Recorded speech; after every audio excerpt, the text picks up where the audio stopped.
Un cours en miracle, Fondation for Inner Peace, édition Octave. Je lis chapitre 5, section 6 et leçon 36. Section 6. Temps et éternité. Dieu, en sa connaissance, n'attend pas, mais son royaume est dépouillé tant que tu attends. Tous les fils de Dieu attendent ton retour, tout comme tu attends le leur. Les retards n'ont pas d'importance dans l'éternité, mais ils sont pratiques dans le temps.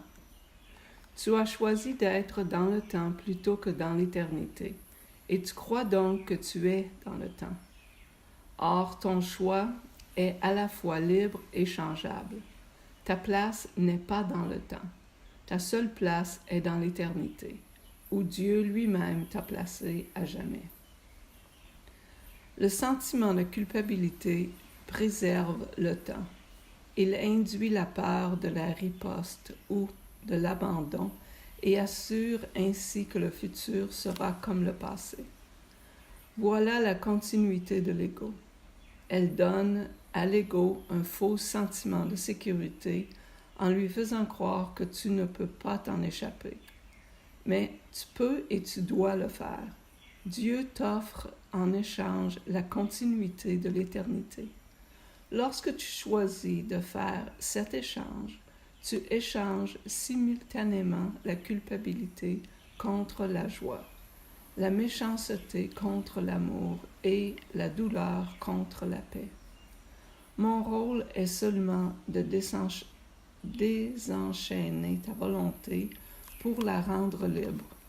Ton ego ne peut pas accepter cette liberté et il s'y opposera à tous les moments possibles et par tous les moyens possibles. En tant que son faiseur, tu reconnais ce qu'il peut faire parce que c'est toi qui lui as donné le pouvoir. Souviens-toi toujours du royaume et souviens-toi que toi qui fais partie du royaume, tu ne peux pas être perdu. L'esprit qui était en moi est en toi, car Dieu crée avec une parfaite équité. Laisse le Saint-Esprit te rappeler toujours son équité, et laisse-moi t'enseigner comment la partager avec tes frères. De quelle autre façon la chance pourrait-elle t'être donnée de la réclamer pour toi-même? Les deux voix parlent simultanément pour des interprétations différentes de la même chose, ou presque simultanément, car l'ego parle toujours en premier. Les interprétations alternatives n'étaient pas nécessaires jusqu'à ce que la première ait été faite. L'ego parle en jugement et le Saint-Esprit renverse sa décision.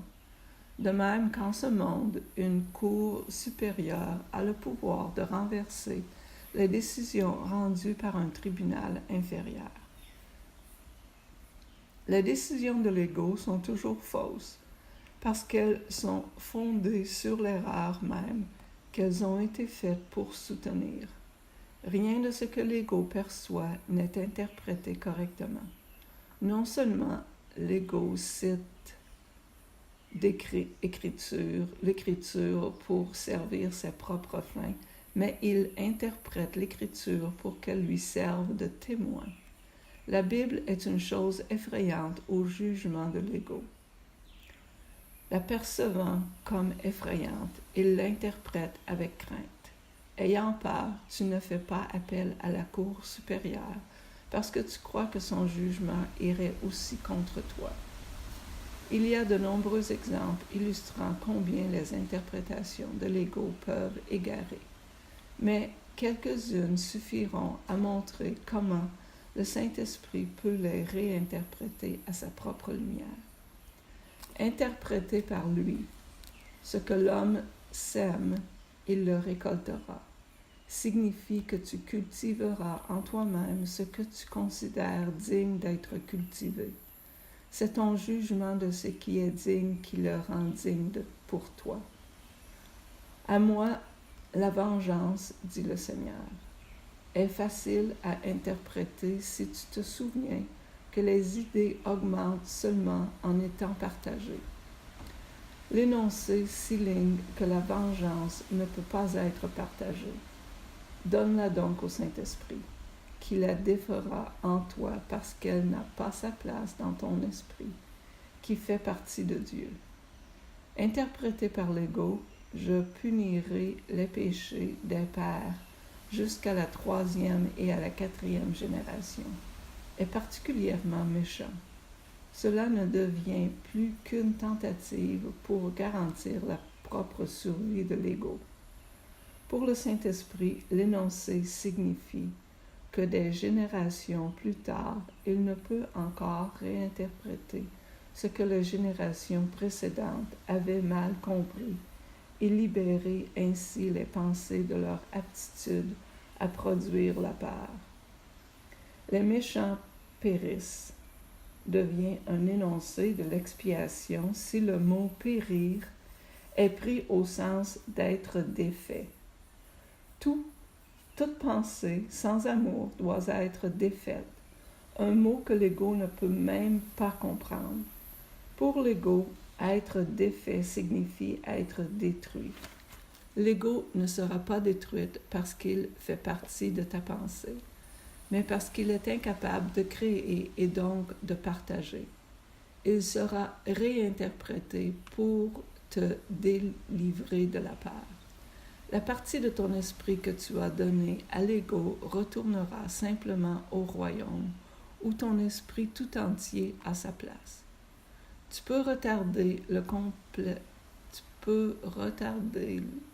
complètement du royaume, mais tu ne peux pas y introduire le concept de la peur.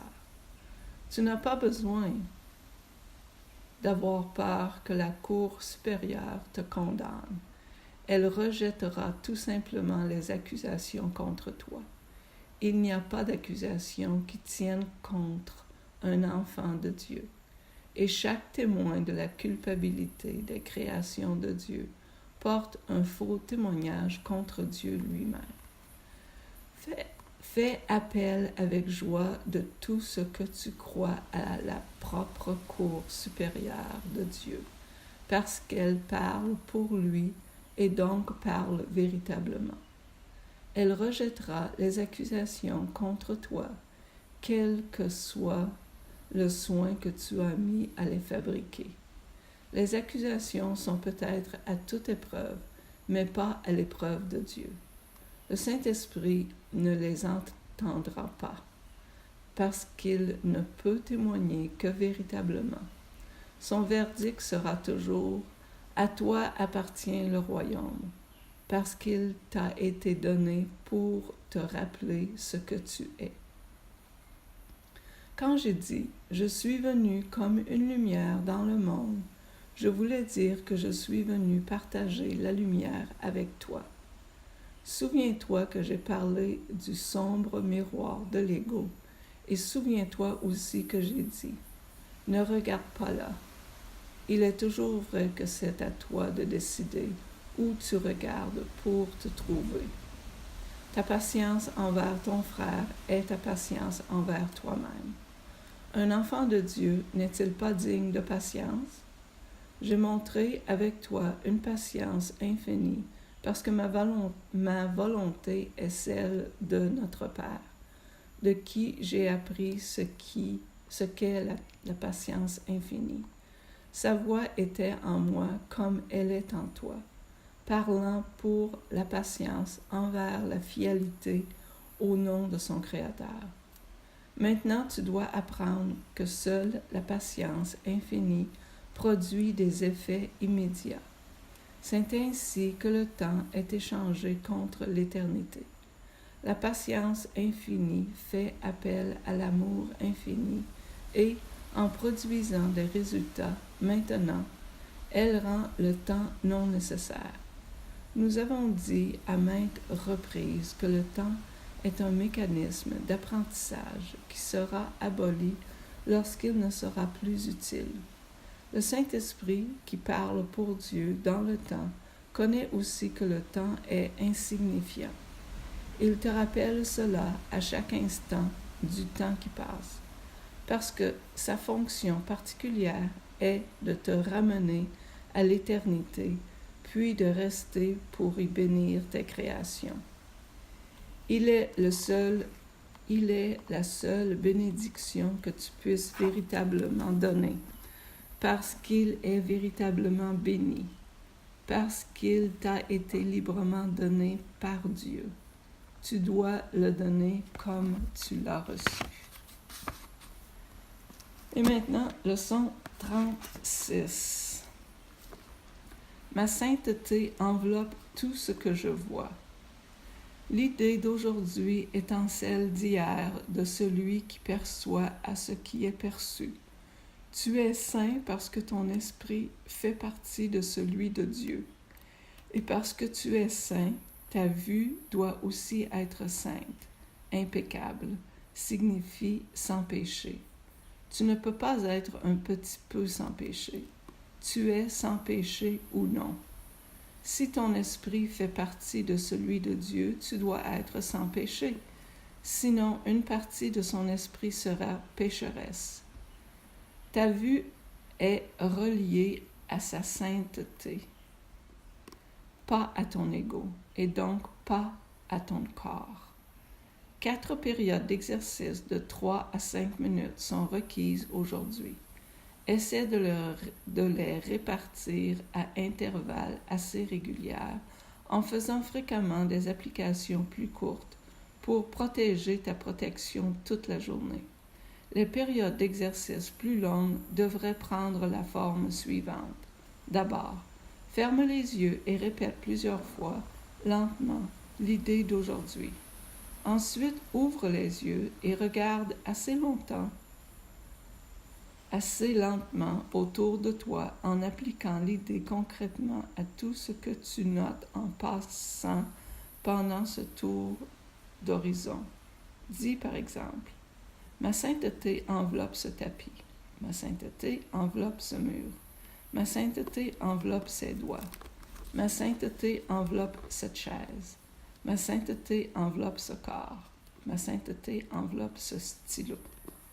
Plusieurs fois pendant ces périodes d'exercice, ferme les yeux et répète-toi l'idée. Puis ouvre les yeux et continue comme auparavant. Pour les périodes d'exercice plus courtes, ferme les yeux et répète l'idée. Regarde autour de toi et répète-la à nouveau. Conclue en la répétant une fois de plus les yeux fermés. Toutes les applications devraient bien sûr être faites assez lentement, avec aussi peu d'effort et de hâte que possible. Merci.